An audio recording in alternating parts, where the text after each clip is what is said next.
A mile from Nariman House, another pair of gunmen were attacking the central railway station. Ajmal Kasab on the left, a 21-year-old labourer from Faridkot in Pakistan, the son of a street food seller. On the right is 25-year-old Abu Ismail, the leader of the entire operation. Police say he's from Pakistan's northwest frontier.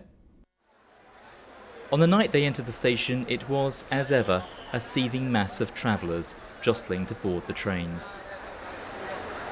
The terrorists walked into the main station. They went down this corridor into the toilets. They took off their rucksacks and took out their AK-47s, came back into the main hall here and started firing indiscriminately. They killed 54 people. 10:08 p.m, a railway policeman armed with an archaic .303 rifle gingerly moves forward. What a contrast to this image 5 minutes later. Kasab, AK in hand, strides through the station. The two attackers fire off round after round. The attack was swift, effective and virtually unchallenged. In addition to the 54 dead, 108 people had gunshot wounds. We followed in the footsteps of Kasab and Ismail as their plan became haphazard but no less deadly.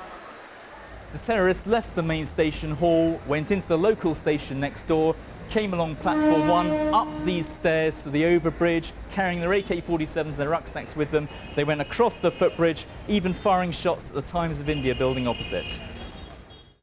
CCTV cameras captured the moment Kasab descended from the bridge. Look how passers-by appear relaxed, then run for cover as shooting begins.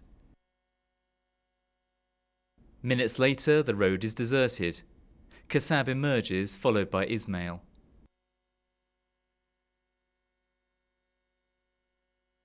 They appear to be checking cars, possibly as getaways, then wander down the street. Kasab has clearly been trained. Look at him spin, covering every angle. The heavily armed terrorists walked down this lane and soon they passed the Azad Maidan police station on the left-hand side. Reports at the time suggest that instead of coming out to confront the terrorists, many of the officers inside were too scared to do this and switched off the lights and secured the gates. Kasab and Ismail continued down this lane, firing as they moved, killing 8 local policemen. They entered the Karma hospital and tried to open doors to patients' wards, but quick-thinking staff had locked them shut. When local police arrived, they threw grenades and shot another officer dead. Within minutes, though, they would take their biggest prize. Mumbai's counter-terrorism chief Hemant Kakari arrived on the scene at 11:15 p.m. He donned protective equipment. After assessing the situation, he immediately called for police reinforcements. The reinforcements, they never reached the spot. Now the control room claims, and I have the transcripts of all the control room conversations that happened on that particular night. The control room claims that reinforcements were sent, but those reinforcements just disappeared in thin air. They never reached the spot. The control room logs reveal that one of the counter-terrorism chief's staff officers radioed in saying, "There's firing at Karma Hospital. Send commandos urgently. Please send help immediately." Kakare and 2 senior officers climbed into a police car and drove down the lane, but Kasab and Ismail had already left the hospital and were on the same road. The terrorists were looking for an escape route. After leaving the Karma hospital, they came back into this lane using these bushes as cover. They saw the police vehicle arriving and fired upon it, killing 3 of Mumbai's most senior counter-terrorist officers. This was a huge and unexpected coup for the terrorists. Intercepts of telephone calls reveal those orchestrating the attacks were jubilant. Again, this is the actual voice of the terrorist mastermind. आप भी दुआ करें, इस्माइल ने माशाल्लाह कमाल किया है, उसने विकी में सारी सही तरीके से तबाही फेरी है।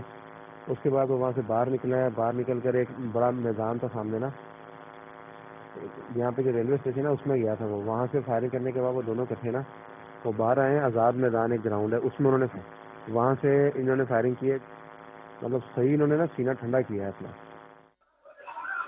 But the killing spree was far from over. They drove off towards Metro Junction in the police car. You can see them approaching from the left, just before they start firing into the crowd.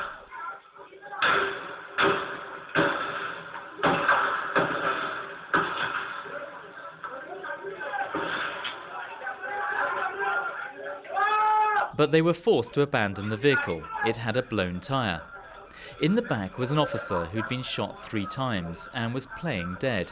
He managed to make a radio call saying the terrorists were heading north towards another target area.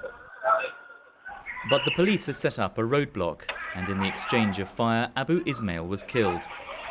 After a struggle with the police, Kassab was taken alive, but not before he shot an unarmed policeman.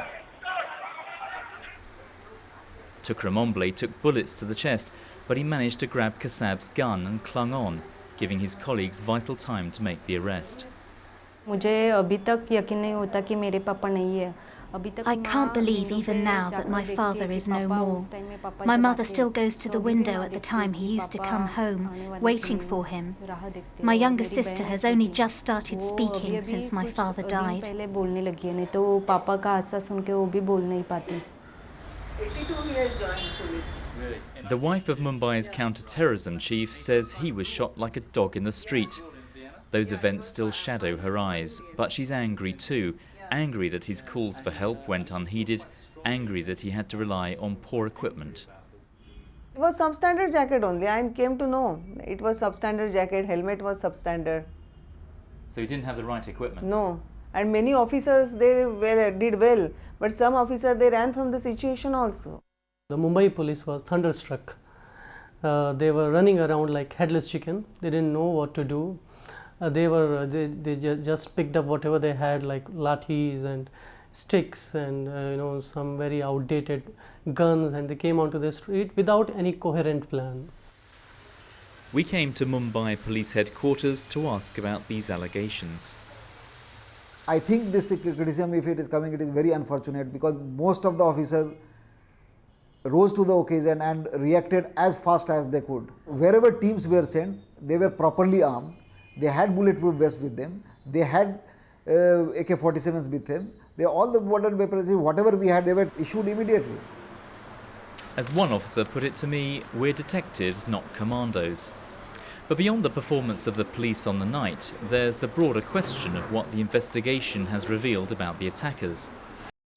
Newsnight was given exclusive access to some of these details contained in 11,000 pages of evidence, which has been prepared for the trial of Kassab.